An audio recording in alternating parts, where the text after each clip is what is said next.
eventually go the Avatar movie, like that's been delayed for like 15 years. I'm like, there's a 0% chance. Yeah, I forgot There's about that. 0% chance like that's gonna be good. I think this is brilliant. So this is trending on Reddit. Riley passed this to me. The signs a movie is going to be bad. Where you see this and you just know that movie is going to suck. So good, though. 877-995-4681 to call us. If you text 99338, we'll call you back from a Maryland number because I think this would be awesome. Do you have one, Riley, off the top of the head? Yeah, my fave was number 9 on the list when they hyped the movie's soundtrack more than the film itself. For example, Suicide Squad. Like, there's some movies where, like, the movie matches the soundtrack, like the Eminem movie. That was great soundtrack. 8 Mile, great movie. However, some of them not so much, because I really wanted to like Suicide Squad, but I just... It was tough. Like, Heathens, the song, certainly 100 times better than the movie. Yes! The whole soundtrack. Loved it. And the new one comes out in like a month, right, Huds? The new Suicide Squad? Yeah, so hopefully they get a chance. Excited. That is true. Like, when the soundtrack is like fire and the movie is like... Rose, do you have one? Generally, if it's a reboot, I just automatically go into it thinking this is not going to be as great as the first one. It's probably going to be a dud. Yeah, I think that's a huge one for me too. I have a couple overall. Like when it's like the movie's coming, it's like from the director of photography of Titanic, where they say you gotta hype the previous work more than the movie. But it's not James Cameron though. It's like from the director of Titanic. James Cameron. The photography side of it, and he directed the boat where to go when they were shooting on set comes. Like that to me, it's kind of like in music, they always say singer-songwriter, and for whatever reason, it bugs the bejesus out of me. It's like clearly, if you're coming to the concert, clearly you sing. I'm gonna guess you dabble in songwriting too.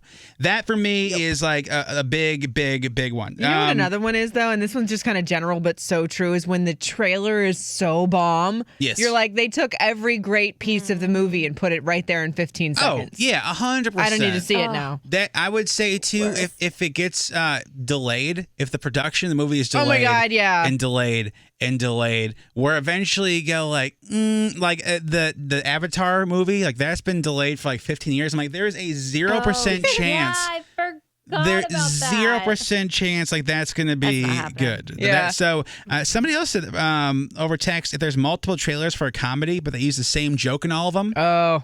Yeah. It's like that's the one punchline. That's the one you're going to get out of the entire movie. The one funny part. Yes, especially comedies too, especially. It's just like, that's there. If you see that joke in the beginning of the movie, it's you're like, I'm out. Okay. Yeah. Let's what are yours? If you see this in a movie, whether it's a trailer or the setup, you just know the movie is going to be god awful. I think too. What was the Tom Hardy was in a movie where he played two twin brothers maybe 5 years ago. And the big thing with that was that there was all these 5-star reviews, but they hit a 2-star review between him and his brother. So it looked like it was a continuation of 5 stars. Yeah. But the way the 2 stars was placed, it's showing a 2-star review. But you just assume the rest of the stars are behind the body.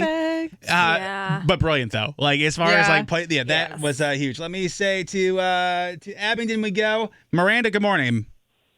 Hi, good morning. Oh, good man. Okay, so you can tell a movie sucks when, Miranda?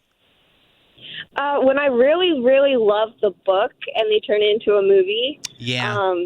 Usually it's like if the book is just that good, it can't be portrayed into a movie. Yep. No. The one I really loved was Miss Peregrine's Home for Peculiar Children. Like, it was so detailed and just so, like, out of the ordinary. And when I went to watch that in the movie, like, I almost left, 10 minutes in. It was horrible. Or when they'll, like, take from the original book and change it when you put it into, like, a script. Oh. It's like, no, there are certain things that you cannot change with the classics. Don't touch it. Yeah. The one that I did love, though, was, I forget what it's called exactly. It was, like, The Girl on the Train. Oh, and it was actually based in, in England, but they did, they made it, in America when they remade it. So it was a little bit different, but the storyline stayed exactly the same, and that's all I cared about.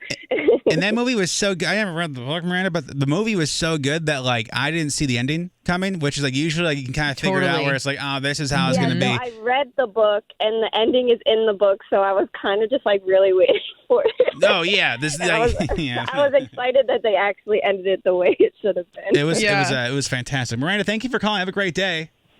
Thank you. You too. Bye. I hope I'm going to say this wrong. Is it It's Show? It's so in Cockeysville. So you can tell a movie is bad based on what? When you have more famous people than actual actors in the movie.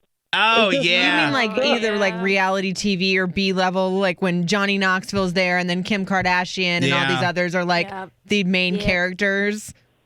Yeah, they're just looking to find their fans to go and watch the movie. Yeah, to make some money. Yeah, that's a good point. I never really thought of that, where it's like the real actor's like, yeah, I'm gonna pass on this, but then it is like a Kardashian. It's like, hey, I'll do it. Yes. Or Johnny Bananas is like, hey, I'm free for this scary movie remake of the 35th one. Yes, it's thank you for calling, man. Have a great day. Yeah, thank you very much. Let me go to Leeds. Where we go, Marissa. Good morning. Good morning. All right, so you can tell a movie's going to be bad based on what? When there's a singer in the movie and they've never acted in their life. Yeah, it's hit or miss. It's hit or miss. Lady Gaga. Yeah, but she did the horror story ones, though. It's hit or miss. Yeah, she did American Horror Story, so I don't really count Lady Gaga. True. Touche. I mean, for every 8 Mile, there's a glitter. Yeah, or a Geely. You okay? Let me knock in J-Lo now. For every crossroads, there's a from Justin to Kelly. Okay, you're not wrong. That is Taylor Swift. I love Taylor Swift's music. Yeah, no. But her acting, and that was the Best Valentine, or how that movie was. Yeah. Like that's an example. Yeah, Valentine's Day or something like that. I'm gonna add to the list too. If there's 80 actors in like a movie, it's gonna be bad, and it's all big names where it's like we're gonna be part of like Valentine's Day, or New Year's, and it's gonna be really good. I feel like Quentin Tarantino can do that. Exactly. Well, Quentin can't do anything wrong. Exactly. Marissa, thank you for calling. Have a great day. Thanks, my man. My man. You can continue these over text. People are saying when the announcer is big, the inner world. Yeah, that to me is a huge one. It's still the same guy. I don't know if it's the same guy, but it's certainly the same. Like at one point, it was one person that did that.